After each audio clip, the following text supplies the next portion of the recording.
Hello, everybody. How do you like my little Vera Bradley half apron?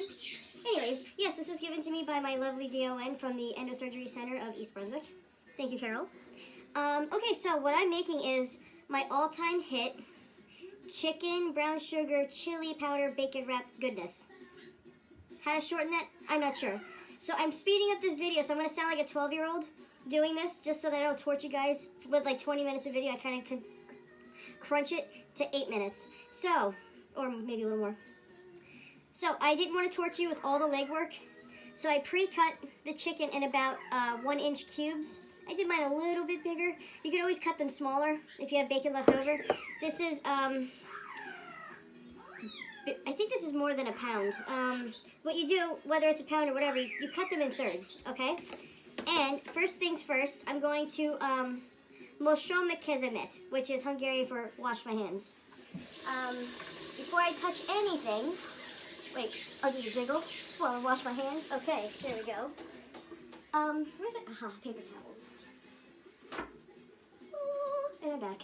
Okay, so the ratio for this amazing dish is, for about 2.5 pounds, you want to do 1 cup of packed light brown sugar. You could do dark brown. What is the difference between light brown and dark brown sugar? The molasses content. So the light brown sugar has a little less molasses, so it's not as overpowering. Some recipes call for it though. It's great in certain things. Like I said, you could put it if you want, but I use the light brown and I use the dark chili powder. I don't know how it would taste if you reversed it. Give it a shot. Who knows? All right, so we're gonna do 2 tablespoons, right? This is super easy. Okay, 1, 2. Okay, pop that there. Put this off to the side so no chicken touches it. What I like to do is I like to whisk it. Whisk it like this, okay? We whisk it. Mom said that because I can't even talk. I speed up my videos, that she can't catch everything I'm saying to talk slower. Maybe I should do that. So I'm whisking the brown sugar with the dark chili powder. Watch this. Next step is super easy. You throw this in the sink, and anytime I use something, any kind of food, even if it's a seasoning, in the sink it goes. Okay, take this. Done. And watch, you just mix it. And what happens is, the brown sugar in the chicken kind of creates like a syrup. You literally just stir it in, and I will lava mis manos when I'm done, because anytime, especially chicken, anytime you handle raw meat, you really need to wash your hands with warm to hot soap and water, yeah. Because it could carry C. diff, it could carry a lot of, like, salmonella especially. So you want to wash that off your hands. Hand sanitizer doesn't work for those kind of bacteria. That kind of bacteria. Or those kind of bacterias. Something like that. Anyway, so the chicken should look a little like this. It's a little dry yet, but once it sits and kind of seeps and marinates, it's going to get really good. This is a little big. I'm just going to borrow this, right? 1-inch cube. There you go. So we'll let that sit. I'm going to go wash my hands. Again, when I'm done cooking even the simplest of dishes, sometimes I wash my hands up to 20 times or more. It's almost like an oxymoron. Up to 25 or more. Okay. Just kind of brush. I'm going to wash my hands.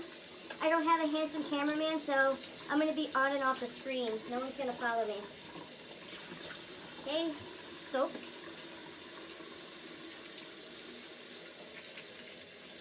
Okay, next thing I'm going to do is wrap the chicken in bacon using skewers, or let me try, skewers.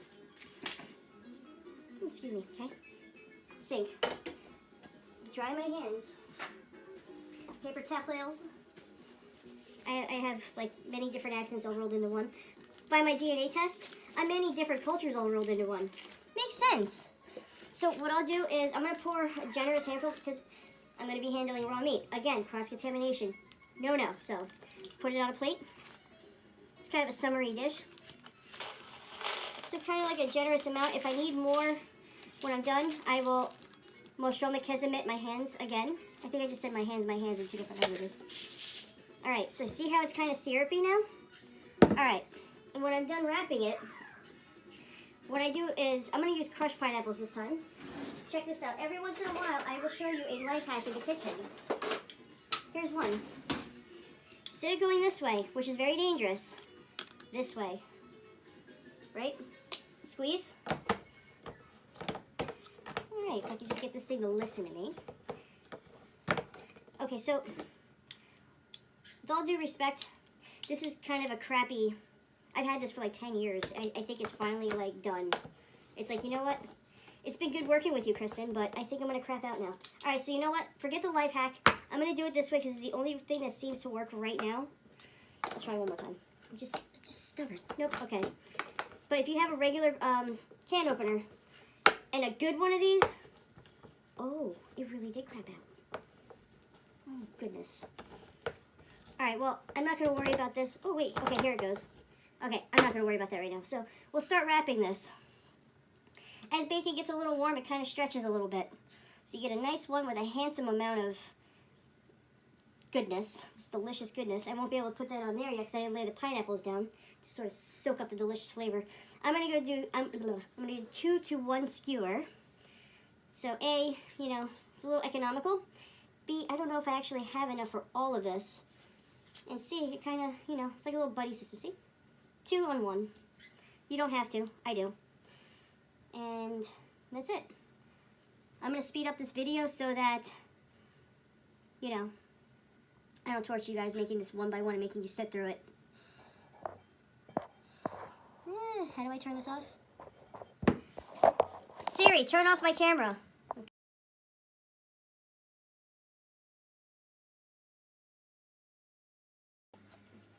Okay, so I know I use my hands to scoop the sauce and everything, but it's being cooked at 350 degrees for about a half an hour to 40 minutes, depending.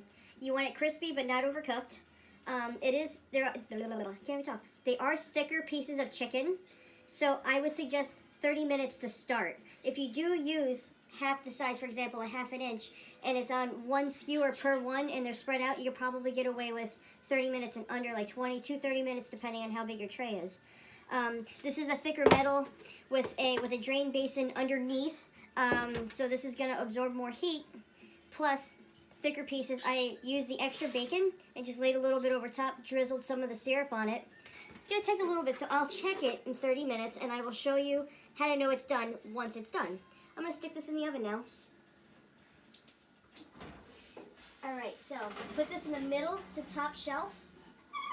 I put it in a little farther. I'm going to wash my dishes, disinfect and clean my counters, and I will see you in a few minutes. Oven mitts. I'll turn this off. Hot. Okay, ready? You gotta be careful because there's a lot of fluid underneath.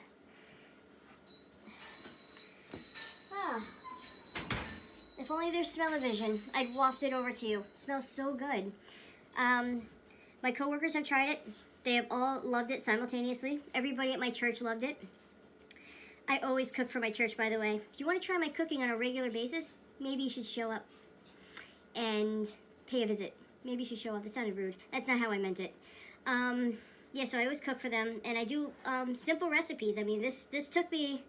I mean, with the tediousness of wrapping each chicken and skewering, that was really the time-consuming part. But the prep, the ingredients are very simple. So this is like an hour dish, and you could have like a 5-star meal for